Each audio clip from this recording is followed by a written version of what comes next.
여러분 안녕하십니까? 지난주는 여러분 시험을 치느라고 수고 많았습니다.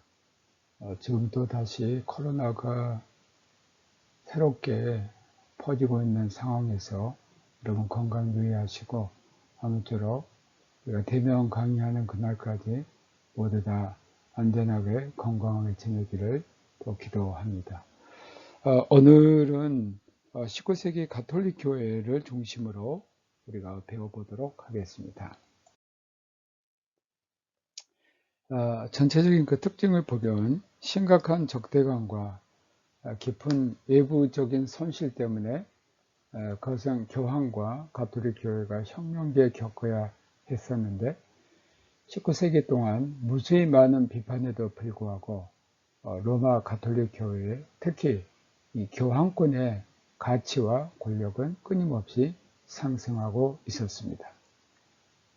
국가와 사회에서 교회를 지금까지 이끌어가는 위치에 있는 자들에 대한 정치적, 경제적인 토대는 프랑스에서 혁명을 통해 독일에서는 1803년 이후 영주의 성직 역할의 해체와 교회 재산의 세속화를 통해서 파괴가 되었습니다. 독일에서 보면 라인강 왼편 지역이 1799년 프랑스에 편입되면서 마인츠와 쾰른, 트리어 등 독일의 3명의 그 성직자 선제우들은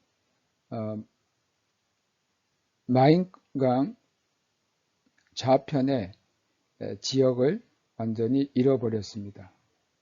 또 파리에서 열렸던 특별협상의 기초에서 1803년에 열렸던 레겐스부르크의 제국 대표회의는 라인강 오른편에 있는 성직자 지역들이 완전히 그 성직자의 통치권의 세속화됩니다.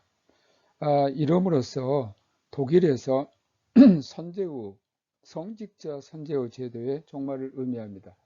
이 말은 무슨 말이냐면 영주의 성직 역할의 해체라는 것은 이제까지 성직자들이 다스리는 그러한 교회 국가 또는 교회 영토가 있었는데 그 지역에서 성직자의 그런 모든 정치적인 실권이 완전히 상실이 되어 버렸습니다.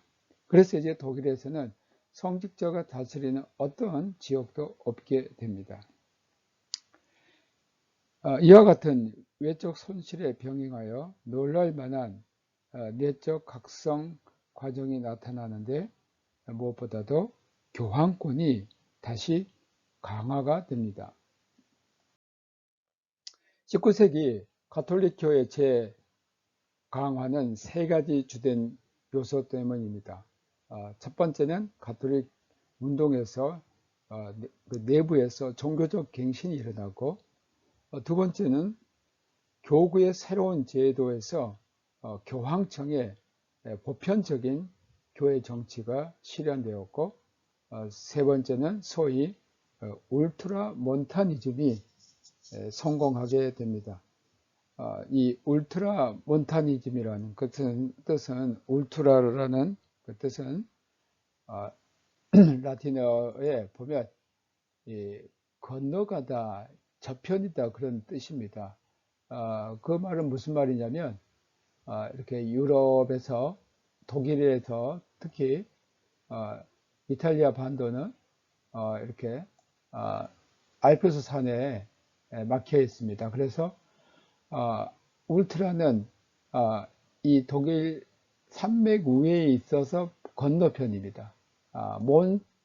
몬타니즘은 무슨 뜻이냐면 몬스에서 온 것으로 산을 건너라는 뜻입니다. 그래서 울트라 몬타니즘 하면 산 건너에는 뭐가 있냐면 바로 교황청이 있는 겁니다. 그래서 이것을 그 교황청의 모든 그 권위와 또 권력이 다시 집중되는 그러한 것을 가리켜 울트라 몬타니즘이라고 말합니다. 교황 피우스 9세 아래서 울트라 몬타니즘은 1869년 70년 제1차 바티칸 공의에서 절정을 이루게 됩니다. 가톨릭의 새로운 역사에서 가장 중요한 결과로 카르타고의 키프리안 이후 계속된 주교 중심주의, 그러니까 주교가 교회의 모든 결정적인 권한을 갖고 있다는 주교 우위주의입니다. 이것과 교황주의, 그러니까 교황이 주교보다 더 우위에 있다는 교황과 주교 서로에 대립된 이러한 관계인데 이제 이것이 종결이 됩니다. 19세기 강화된 가톨릭 자의식과 가톨릭 교회에서 우월한 교황권의 위치는 다른 한편으로 현대 세계를 강력하게 봉합하는 것이며 정신적이고 문화적인 고립 상태를 나타낸 것이라고 할 수 있습니다.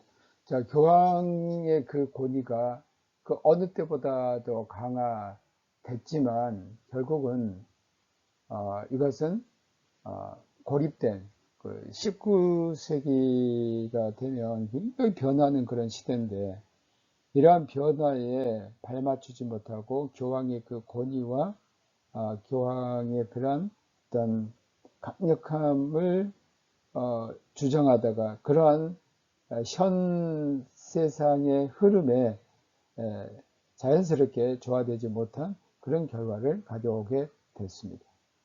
그것은 독일 가톨릭과 구가톨릭 교회의 분열을 가져왔고 또한 현대 정치적이고 정신적인 자유주의에 대한 가톨릭 교회의 대립을 가져왔습니다. 이게 구가톨릭 교회라는 건 뭐냐면 Old Catholic Church라는 것은 이제 이 울트라몬타니즘에 강력하게 반발했던 그러한 독일 내에서 소수의 가톨릭 주교들이 등장하게 되는데 이분들은 가톨릭 교회에서 분열해서 나와서 지금까지 소수로 남아 있습니다. 독일과 오스트리아에서 가톨릭 운동입니다. 비인 회의 이후 낭만주의와 복고주의 시대에 독일 가톨릭은 여러 가지 중심에서 종교적 갱신을 체험했습니다. 동시대 프로테스탄트의 각성 운동과 결합은 1800년 이 종교적인 출발점이 됩니다.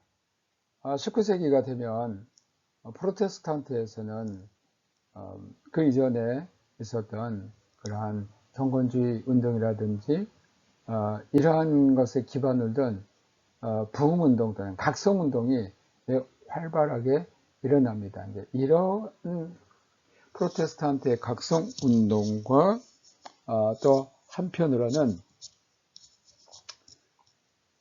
가톨릭의 이러한 갱신운동이 결합을 하게 됩니다. 그리스도교적인 일체의 문화로서 가톨릭적인 중세 초기 낭만주의적인 광명, 예를 들면 신 노발리스의 기독교군 유럽과 같은 그런 광명과 로마 교회로의 주목할 만한 개종은 가톨릭의 자의식을 촉진시켰습니다. 예를 들면 1808년 프리드리히 슐레겔의 핵심을 들 수 있습니다.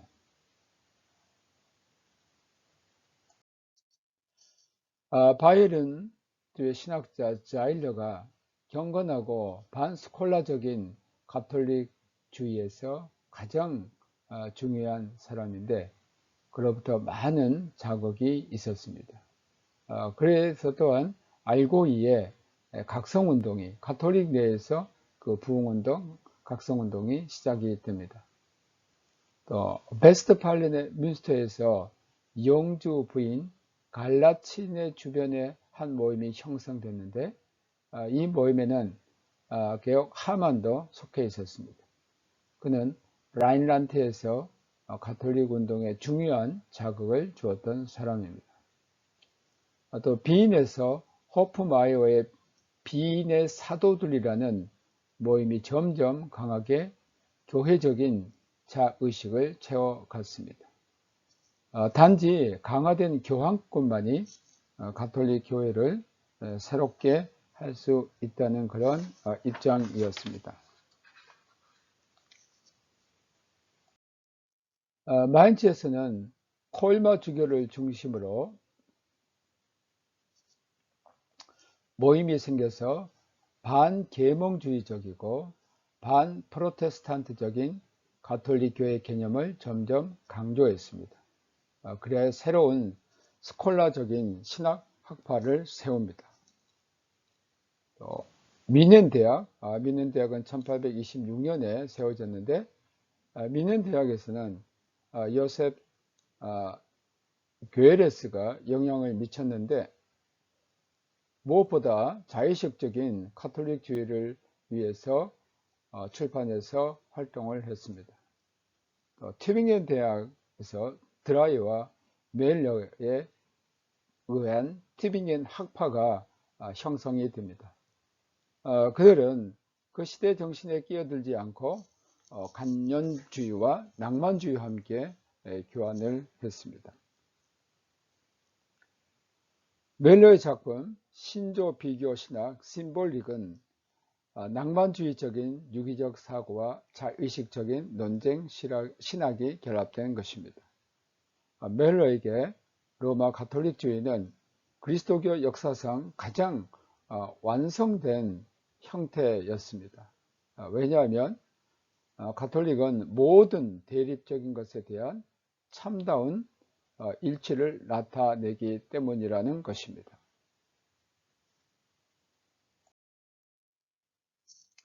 가톨릭 조직의 새로운 구축 보겠습니다. 교황 피우스 7세는 1814년 나폴레옹 하야 후에 다시 로마에 들어올 수 있었습니다. 이와 동시에 교황청의 굴욕의 시대는 끝나고 로마 가톨릭주의가 부흥하기 시작했습니다. 비인회의 동안 그리고 그 이후의 정치적 반동은 혁명과 나폴레옹 지하의 굴욕에 대한 교회적 반동을 받아들였습니다. 사실 가톨릭 교회는 프랑스의 그 혁명에 의해서 엄청난 그 굴욕을 받았고 또 많은 것을 잃었습니다만 이것이 오히려 반동으로 가톨릭 교회에 대한 새로운 그 힘을 결집시킬 수 있는 계기가 되었다라고 볼 수 있습니다. 로마 교황청 국무원 수장인 콘 샤이비는 전에 1801년 나폴레옹과 조약을 다루었는데 비인회의에서 교회 국가를 재생시켰습니다. 교황청은 정치운동의 자유를 다시 요구했고 거기서 주교청은 모든 민족교회적인 경향에 대해서 보편적 교회 정치를 관철을 했습니다. 그리고 1814년 교황 피우스 7세는 그의 교서 솔리치 투도 옴니움 에클레시아룸이라는 그 교서에서 1773년 7월 21일 교황 클레멘스 14세에 의해서 폐지되었던 그 당시 이제 교황 클레멘스 14세가 도미누스 악 레뎀토와 노스트리스라는 주님이시요 구원자이신 우리의 주님이시요 구원자라는 그런 교서를 통해 하나님의 계시에서 예수의 철폐를 결정했는데 교황 피우스 7세는 사라져버린 철폐해버린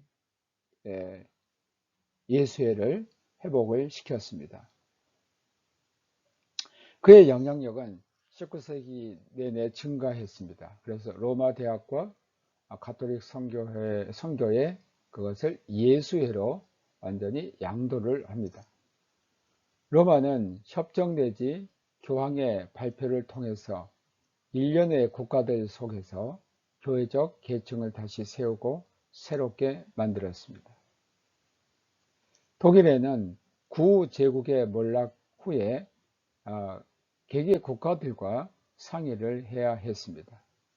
그러니까 이제 구제국이 몰락되고 독일 안에 이제 각각의 국가들이 있게 되는데, 그 나라들과 이제 가톨릭 교회가 개별적으로 상의를 해야만 했습니다. 먼저 1817년 바이에른과 협정을 맺었는데, 그것은 주교들에게 상당한 교회적 고난을 안전하게 해 주었습니다.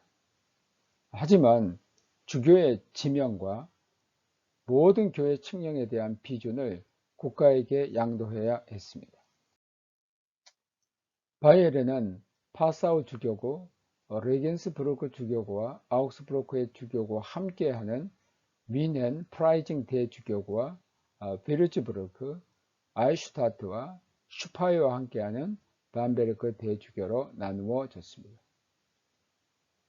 또 프로이센은 서부의 중심이 쾰른 대주교구이고 동부는 포젠, 그네젠이었습니다. 하노버 왕국은 힐데스하임과 오스나브루크 두 개의 주교구가 새로 세워졌습니다. 서남 독일에는 로마가 거기에 강화시킨 민족교회적인 전통에 따라 교회 지방의 새로운 조직에 보다 강력한 국가적인 교회 감독을 받아들였습니다. 다음으로 울트라몬타니즘과 쾰른의 교회 논쟁입니다. 아까도 말씀드렸듯이 울트라몬타니즘은 로마를 향한 견해를 나타냈는데, 산맥을 넘어 울트라몬테스라는 그런 말에서 왔습니다. 이는 교황의 권력과 힘을, 그리고 사회적인 삶에 있어서 가톨릭 교회의 영향력을 인정하는 것이었습니다. 또 이것은 국가에 대립하는 교회의 자유를 위한 투쟁을 포함하였습니다. 독일에서 그 투쟁은 울트라몬타니즘을 이 세기 중반에 이르기까지 때때로 자유주의와 협력하며 일어났습니다.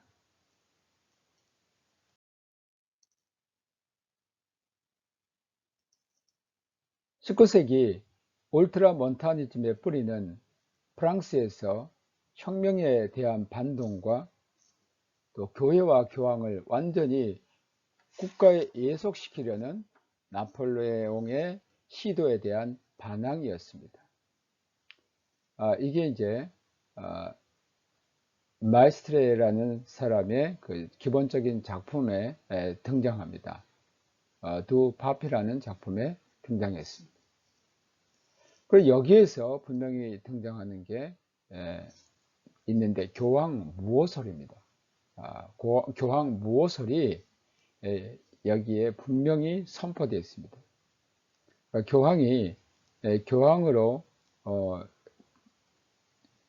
재직하여 있는 동안에는 모든 행위가 오류가 없다라는 겁니다. 프랑스에서 울트라몬타니즘은 낭만주의 정신에 의해서 지지되는데, 오래전부터 반프로테스탄트적인 특징을 나타냈습니다. 예수회를 통해서 울트라몬타니즘이 확장이 됩니다. 성직자와 가톨릭 출판물에 의해서 국민의 선교 활동을 통해서 이러한 예수회는 울트라몬타니즘을 확장을 시킵니다. 프랑스 외에 울트라몬타니즘, 특히 벨기에에서 성공을 합니다. 이것은 교회와 국가를 분리시킨 겁니다. 거기서부터 울트라몬타니즘의 경향이 전 유럽으로 퍼지게 됩니다. 독일에서는 울트라 몬타니즘이 특히 미넨의 괴레스에 의해서 선전이 되었습니다. 또 마한치의 모임 역시 마이스트레의 생각을 받아들였습니다. 후에 프로이센에서 문화투쟁이 자의식적인 교회와 프로이센 개신교적인 국가교회 대립에서 생긴 것처럼 쾰른의 교회 투쟁은 독일에서 특별히 중요했습니다. 문제점은 혼합결혼이었습니다. 이게 혼합결혼이라는 것은 뭐냐면 가톨릭 교인이 다른 종파의 교인과 결혼을 할 수 없다는 겁니다. 트리엔트 결혼법은 비가톨릭과의 결혼을 금지시켰습니다.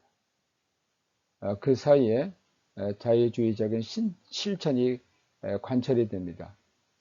의심스러운 경우에 자녀가 아버지의 종교를 따른다는 겁니다. 그러나 엄격한 정정적인 혼인법으로 되돌아가는 경향에 직면을 하게 됩니다. 교황의 회피 속에서 프로이센은 먼저 쾰른의 대주교 슈피겔과 다른 주교들에 의해서 자유주의적인 실천을 인정할 수 있었습니다. 그러나 그의 후임자 드로스테 피셔링은 혼합 결혼의 우회에 대해서 엄격한 교황의 지침을 유지합니다. 그것은 이제 혼합 결혼을 완전히 차단시킨 것이죠. 이것은 이렇게 엄격하게 적용을 하고 또 지킬 것을 강요하게 되므로 심각한 투쟁을 야기하게 됩니다. 1837년 대주교 체포와 민덴 성곽으로 강제 퇴거가 뒤따랐습니다. 그러니까 가톨릭 신자들에게 이러한 혼합 결혼을 강력하게 하지 못하게 하게 되니까 여기에 대한 이제 반대가 일어났던 거죠. 또 포젠 그넬센의 대주교도 같은 운명에 처하게 됐습니다.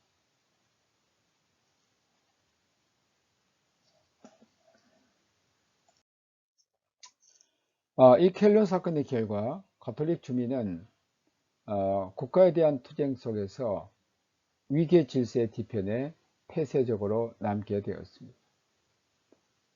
프리드리히 빌헬름 4세가 정부를 책임진 후부터 그 논쟁은 끝났고 교회는 프로이센에서 보다 큰 자유를 얻게 됩니다. 또 1850년 문화부 안에 가톨릭 영역이 세워지게 됩니다. 가톨릭의 자의식을 강화시키기 위해서 1842년 쾰른의 돔 건축제, 이것은 돔의 계속적인 그 중축의 축제인데 1844년 그 동건축제와 1844년 트리오에 있는 그리스도의 옷에 대한 순례가 수행이 됐습니다. 가톨릭 출판물들은 그것을 활발하게 선전을 했습니다. 이 그리스도의 그 옷이라는 것은 그리스도의 그 성의가 이제 나타났고 그것이 발견되었고 거기에 대해서 이제 순례를 한 건데 110만 명의 순례자들이 1844년 8월부터 10월까지 이 기적을 행하는 것으로 알려진 성물 앞에 도착을 했습니다. 그러니까 이 그리스도의 성의는 어떤 기적을 행한다는 게 이제 알려지게 됐고, 또 이제 가톨릭은 이것을 대대적으로 선전을 했습니다. 그러니까 그리스도의 그 성이라는 게 뭐냐면 그리스도께서 십자가에 달리시고 난 다음에 장사됐을 때 세마포옷을 입으셨는데 그게 이제 발견됐다는 겁니다. 울트라몬타니즘에 대항하여 자유주의 교회 운동이 일어났습니다. 독일 가톨릭주의와 신학에서 자유주의의 방향은 헤르메시아니즘이라고 합니다. 독일 가톨릭주의는 합리주의적인 정신 가운데 독일의 민족교회 토대를 추구했고 정직된 슐레지엔의 보좌 신부 롱게가 주도를 했습니다. 독일 가톨릭 교회에서 하나의 울트라몬타니즘을 반대하는 자유주의적인 그러한 교회 운동이라고 할 수가 있겠습니다. 그는 교회 학교 공무와 또 독신, 성직자의 독신, 또 성인 숭배를 거절을 했습니다. 1845년 이후 자유주의 시민 지지자가 급격히 증가했는데 1848년 이후에 이 운동은 곧 사라져 버립니다. 이 헤르메시아니즘의 창신 개혁 헤르메스는 독일 본대학에서 가르치면서 칸트의 철학과 독일 관념주의의 도움을 받아 가톨릭 신학을 새로 굳건히 하며 마인츠 학파의 신스콜라주의에 대항하는 이러한 새로운 학문의 세계를 이었는데 이것을 그의 이름을 따서 헤르메시아니즘이라고 했습니다. 그러니까 이들은 무엇보다도 가톨릭의 신학론에 칸트와 다른 철학자들을 정향하는 신학의 하부 구조를 만들었습니다.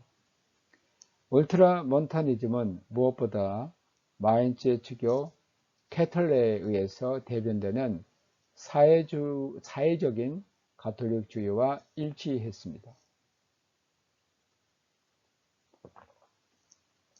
그는 일련의 작품 속에서 자유주의적인 경제 방식의 폐해를 강력하게 비판하면서 노동자층에 대한 교회의 사회적 책임을 주장했습니다. 또 1846년 아돌프 콜핀에 의해서 세워진 사회단체 역시 중요했습니다.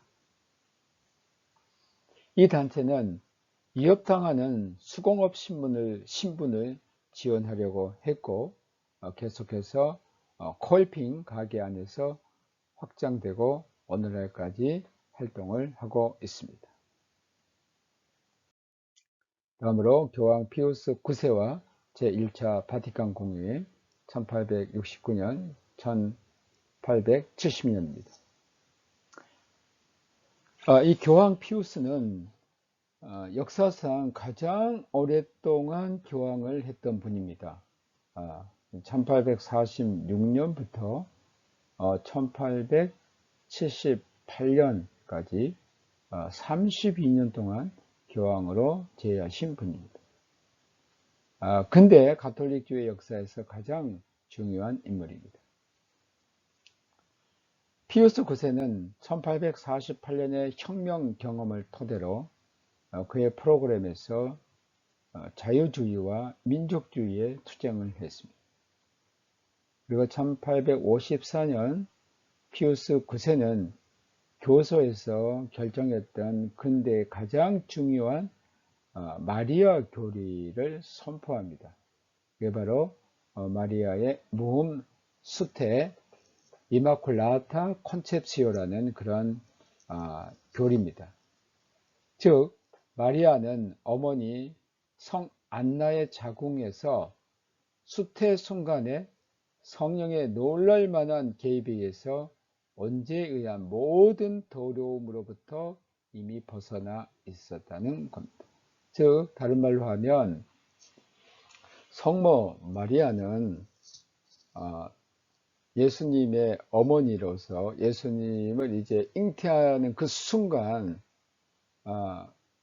언제로부터 완전히 깨끗해지고 언제 없이 이제 됐다는 겁니다. 그러니까 성모 마리아는 언제 없는 상태에서 예수 그리스도를 잉태했다라는 그런 새로운 교리였습니다. 사실은 새로운 교리라기보다는 이미 중세 시대부터 이러한 것들이 프란시스 스톤의 그 프란시스칸들에 의해서 주장되어 왔던 것이지만 이것은 계속 문제가 있었기 때문에 받아들여지지 않았습니다.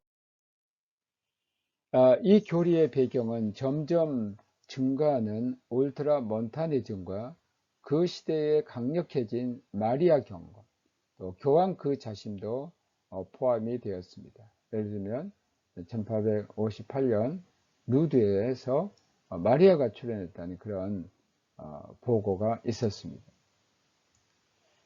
그 교리의 새로운 것은 피우스 9세가 선행한 공의회의 결정 없이 선포를 했다는 겁니다. 그러니까 이러한 교리를 선포하기 위해서는 공의회를 열고 그 공의회에서 토론을 거친 다음에 결정을 해야 되는데 그런 절차가 없이 교황이 선포를 한 겁니다. 이미 둔스 스코투스 프란시스칸의 아주 대표적인 신학자죠. 이 이론을 대변했으나 토마스 아퀴나스, 도미니칸의 대표적인 신학자인 토마스 아퀴나스는 부인을 했습니다. 그것은 맞지 않는다. 1864년 교황의 교서 쿠반타 쿠라를 그 시대 오류에 대한 표시로 발표를 했습니다. 여기서 울트라 몬타니즘이 분명하게 나타나 있습니다. 합리주의, 무차별주의, 또 사회주의, 공산주의, 성서단체와 국가적인 문화 고양은 그 시대의 자유주의적인 오류로 판결됐습니다. 이제 이런 것들은 다 잘못된 거다. 그 당시의 어떤 사조들은 잘못된 거다라고 이제 교황이 1864년 교서를 발표하면서 당시 이제 새롭게 태동한 그런 모든 것들은 잘못됐다라고 완전히 단절을 해 버립니다. 이와 같은 발전은 1869년, 1870년 제1차 바티칸 공의회에서 정점에 달하게 됩니다. 동방교회 감독, 또 프로테스탄트 역시 이 에큐메니칼 공의회를 초대가 됐습니다. 그러나 그들의 주된 목적에 대한 항의로 참여하지 않았습니다. 이제 에큐메니칼 공의회님과 가톨릭에서 개신교, 프로테스탄트와 또 동방 정교회 감독들을 이 바티칸 제1차 바티칸 공회에 초대를 했습니다. 그러나 그들은 참석하지 않았습니다. 왜냐하면 이 가톨릭의 어떤 목적을 그들은 동의하지 않았기 때문에 거기에 대한 항의로 에큐메니칼 공회에 제1차 에큐메니칼 공회는 참여하지 않았습니다. 교황 보고설이 이제 여기서 확정이 되는데 이미 전장에서 이 의도에 대한 강력한 비판, 특히 독일에서 있었습니다.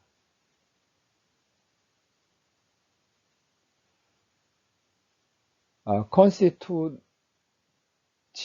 대 피데 신앙에 대하여는 토마스의 견해가 인정되었는데 신앙과 이성은 결코 모순이 없다는 거예요.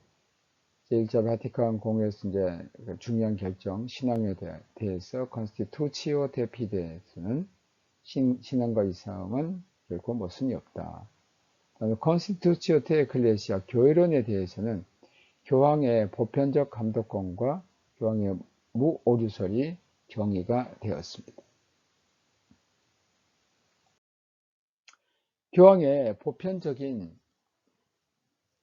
주도권은 전 교회에 대해서 교황의 사법적인 권한을 의미했습니다.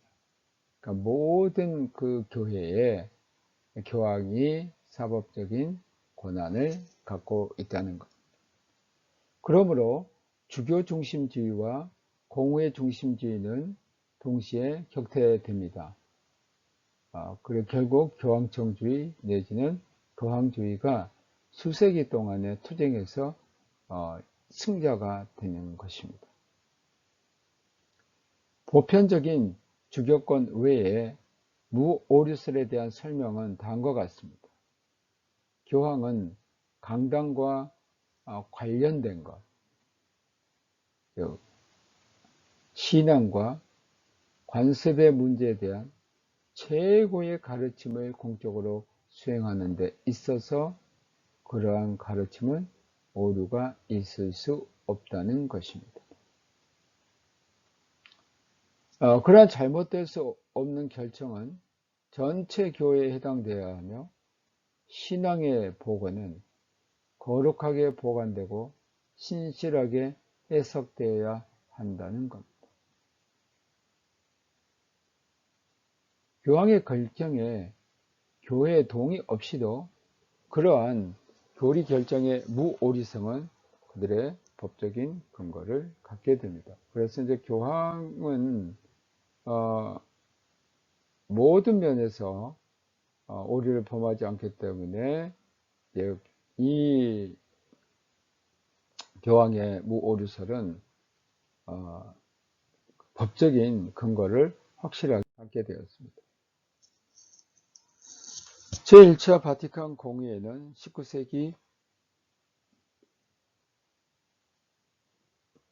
울트라몬타니즘의 절정이었습니다. 그럼에도 불구하고 무오류설의 교리를 약화시키려는 적지 않은 저항과 시도가 가톨릭 교회 안에 있었습니다. 미넨의 교회사가인 이그나스 폰 데링어는 그의 책 교황과 공의회에서 무오류설의 교리를 날카롭게 거절했습니다. 그러니까 이 데링어는 가톨릭 신학자인데 무오류설이 잘못됐다라고 그것을 거부했습니다.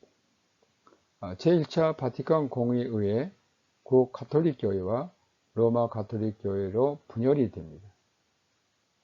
그러니까 이 구가톨릭 교회는 바티칸의 이러한 공의회의 결정을 반대하고 로마 가톨릭 교회에서 그들만의 새로운 교회를 세우는데 이제 이 교회 이름이 The World Catholic Church입니다. 독일은 Die Alte Katholische Kirche라는 그런 이름으로 지금까지 이 교회가 있습니다. 바티칸 이전에 구 가톨릭 교회를 재건하려는 데링어의 파문 이후에 제1차 구 가톨릭 교회 회의가 1871년 독일 위넨에서 열렸습니다.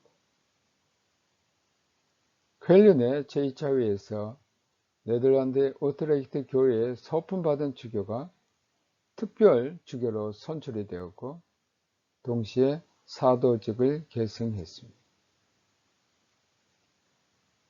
구 가톨릭 교회는 가톨릭 시민 교양층에 제한되고 작지만 오늘날까지 존속하는 교회입니다.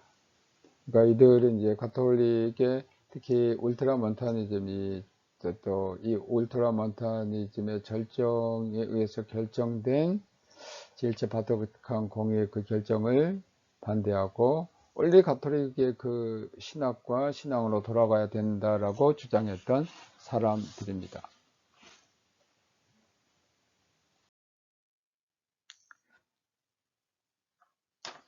문화투쟁으로부터 반근대주의 세학까지 1871년부터 1910년입니다.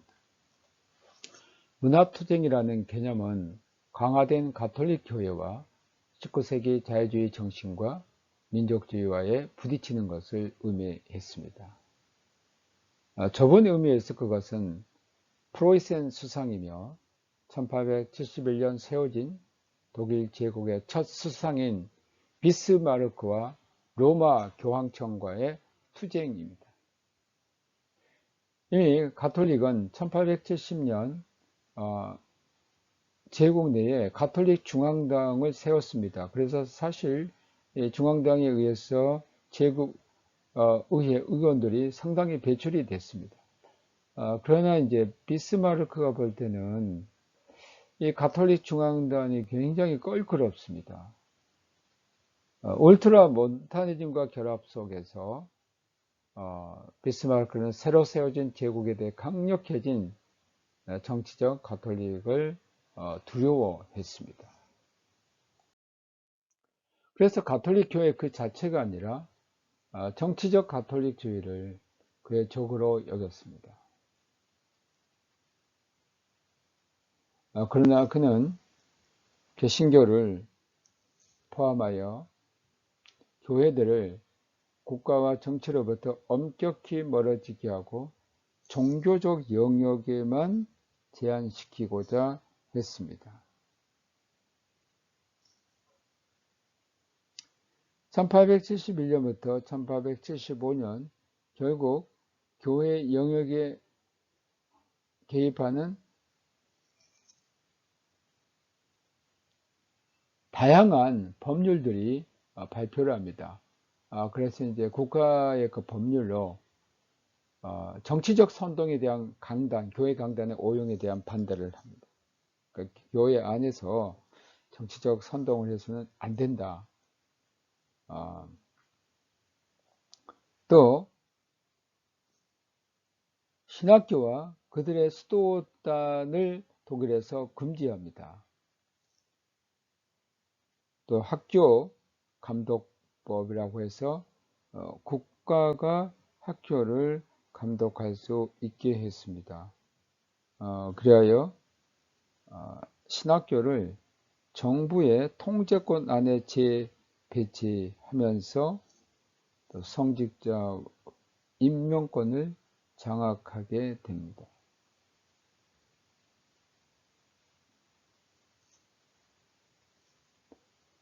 또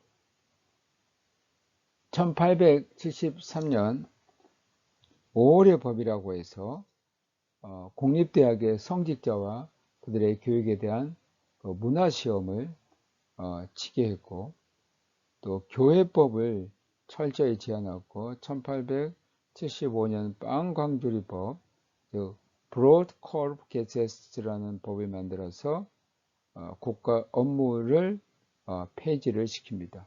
그래서 이렇게 됨으로써 세례를 강제적으로 받는 것이 이제 제거가 됩니다. 그리고 시민 결혼 제도가 도입이 되었습니다.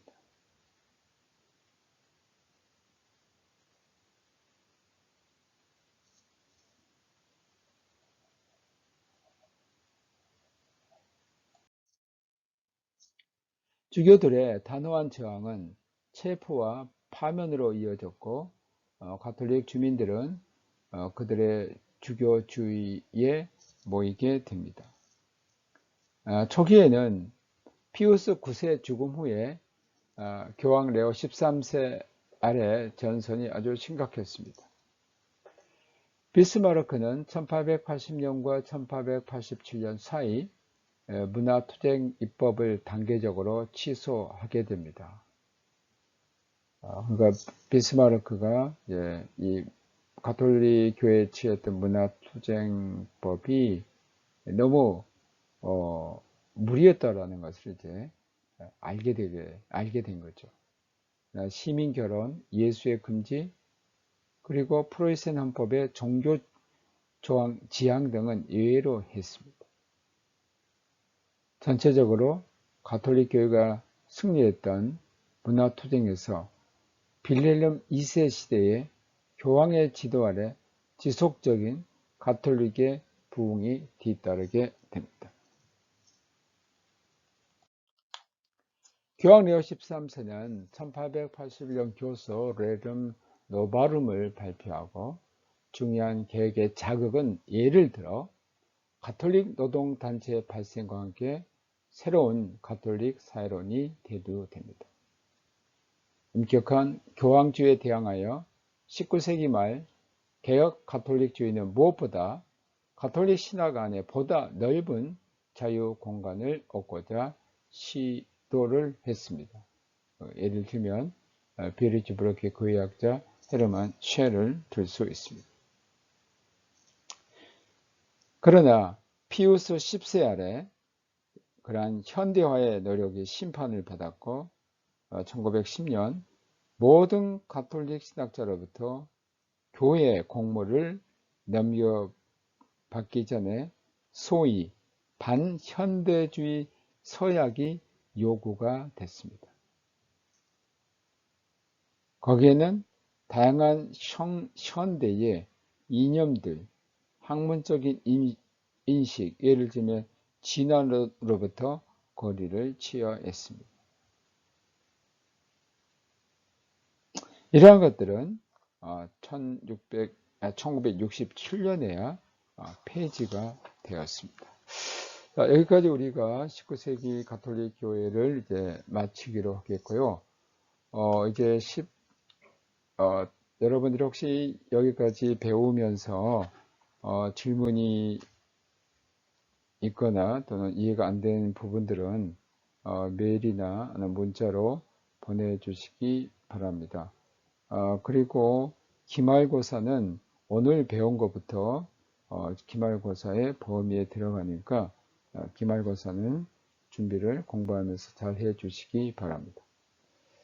그 다음 새로운 단원으로 19세기의 경건사와 신학사입니다. 개요 말씀드리겠습니다.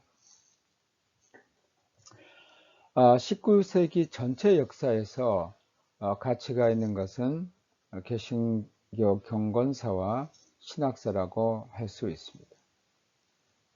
이 19세기는 우리에게 아주 복잡한 세계로 다가오며 거기는 많은 개개 현상과 사건들과 함께하는 소위 외향적인 역사가 아주 다양하고 또 신학과 경건의 역사도 그러합니다. 그러니까 19세기는 굉장히 다양한 신학적인 스펙트럼, 또 신앙적인 스펙트럼이 굉장히 다양하게 등장합니다. 그러니까 그 이전 시대에서 볼 수 없었던 매우 다양한 것들이 19세기에 이제 나오게 됩니다.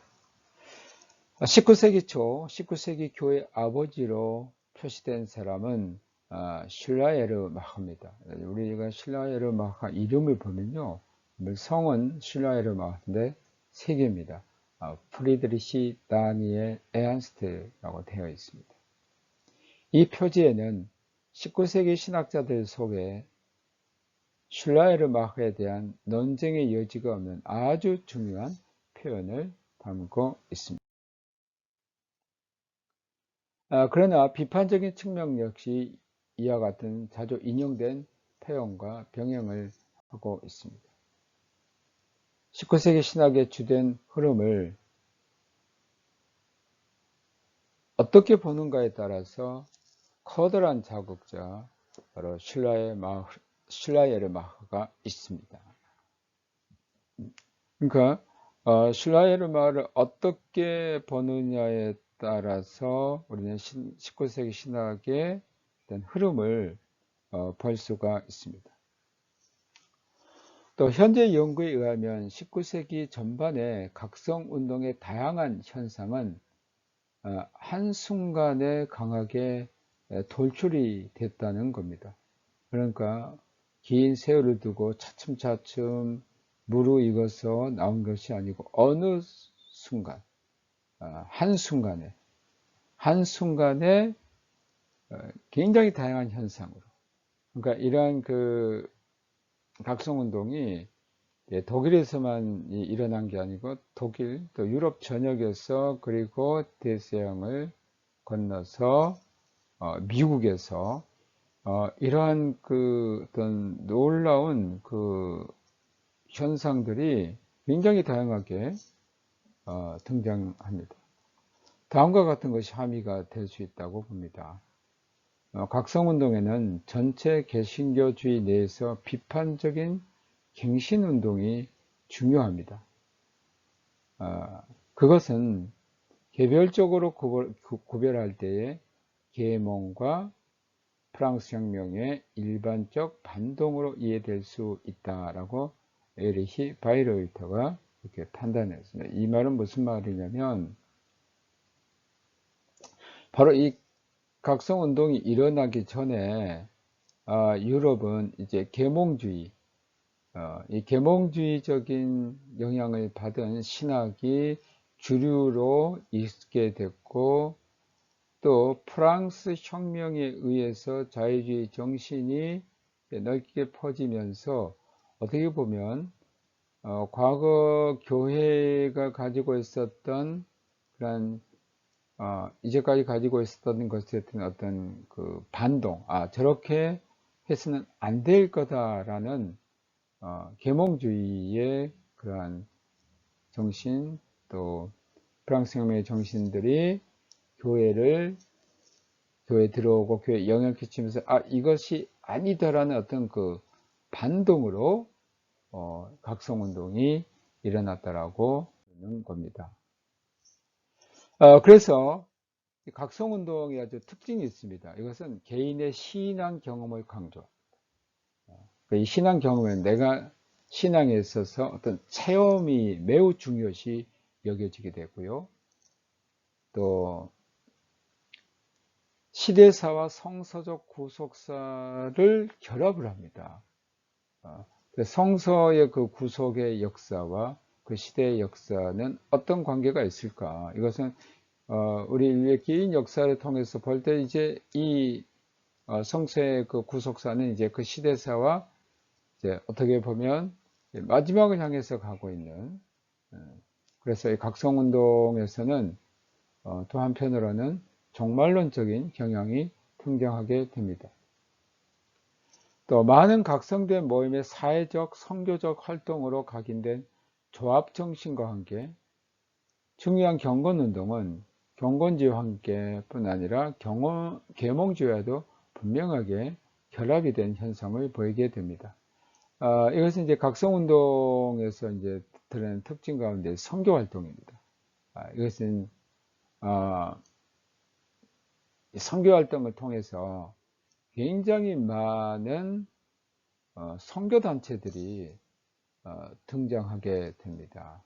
이것은 이제 조합정신이라고 이렇게 번역을 했는데요. 그 어떤 단체, 여러 가지 그 선교 단체들이 이제 등장하게 되고요. 또 경건운동이 이제 등장하면서 이 경건운동에서 중요한 것은 개인의 신앙입니다. 개인의 신앙 체험. 이 개인주의가 등장하게 되는데 이 개인주의는 사실 어디에서 오냐면 계몽주의적인 사상의 뿌리에서 옵니다. 계몽주의적인 그런 영향을 받아서 이제는 개개인의 신앙의 체험이 매우 중요한 역할을 하게 됩니다. 그러나 그 시대 정신은 경건운동 속에서 흔적이 보이며 낭만주의가 본래 교회적 영역에서 보여준 그 형식을 거의 묘사한다고 교회사가인 베란트 멜러가 평가를 했습니다.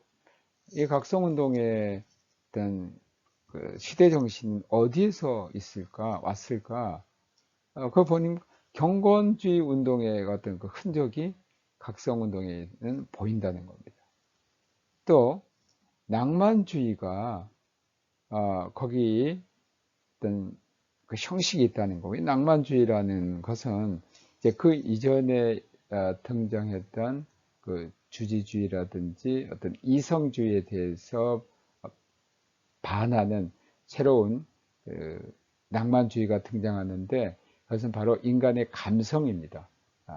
인간의 감성을 움직이는, 그래서 이 각성운동은 다름 아닌 또 부흥운동은 바로 인간의 감성을 움직이는, 그래서 이 낭만주의적인 경향이 교회 영역으로 들어왔다라고 평가를 한 것입니다. 그 당시 시대상이 바로 일단 낭만주의였기 때문에 이 낭만주의적인 그 시대 정신과 함께 부흥운동, 각성운동이 일어났다는 것입니다. 19세기 독일 개신교 신학은 특히 풍부하고 다양한 모습을 보입니다. 굉장히 그 다양한, 그 이전에 없었던 아주 다양한 그러한 신학적인 어떤 경향들이 나타납니다. 신학사적으로 19세기는 확실한 신학적 다원주의의 첫 세기다라고 할 수 있습니다. 그러니까 이전에는 신학의 어떤 경향이 매우 단순했습니다. 그러나 이제 19세기에 보면 성서학에서 또는 교회사에서 조직신학에서 그리고 그 이전에 이제 없었던 신학적인 그 분야들이 19세기에는 다양하게 등장합니다. 실천신학의 분야에서 매우 다양한 신학적인 그러한 경향들 또 신학의 그 분야들이 다양하게 등장하게 됩니다. 근대 신학사의 거대한 세 가지의 정신적인 힘인 정통주의, 경건주의, 그리고 합리주의가 19세기 신학에도 다양하게 영향을 미쳤습니다. 이 개체성, 인디비두얼리테트는 개개 신학자의 주관성이 중요했고 전통적인 구분 배열을 가지고는 더 이상 파악할 수 없다는 것이 드러나게 됐습니다. 그러니까 이 각각의 인간이 가지고 있는 어떤 신앙의 개체, 그 다양성, 또 주관성, 이런 것들이 매우 중요하게 됐고 전통적으로 어떤 구분을 지었던 그것은 이제는 더 이상 신학의 전체를 파악할 수 없게 된 겁니다. 신학적인 전체상이 상당히 차별화되고 다양화된 것이 19세기 신학의 특징이라고 할 수 있겠습니다. 신학적인 집단화는 그러기에 이제 개개 신학자들의 완전히 고약에 각인된 자서전, 신학을 위한 보조 구성물일 뿐이었습니다. 그리고 신조주의, 또 자유주의, 문화개신교라는 개념은 많은 개개 신학자의 다양한 사고 과정과 함께 묶을 수 있는 개념이 결코 아님이 이제 드러났습니다. 그러니까 신조주의라는 것은 바로 이제 종교 개혁 이후에 등장했던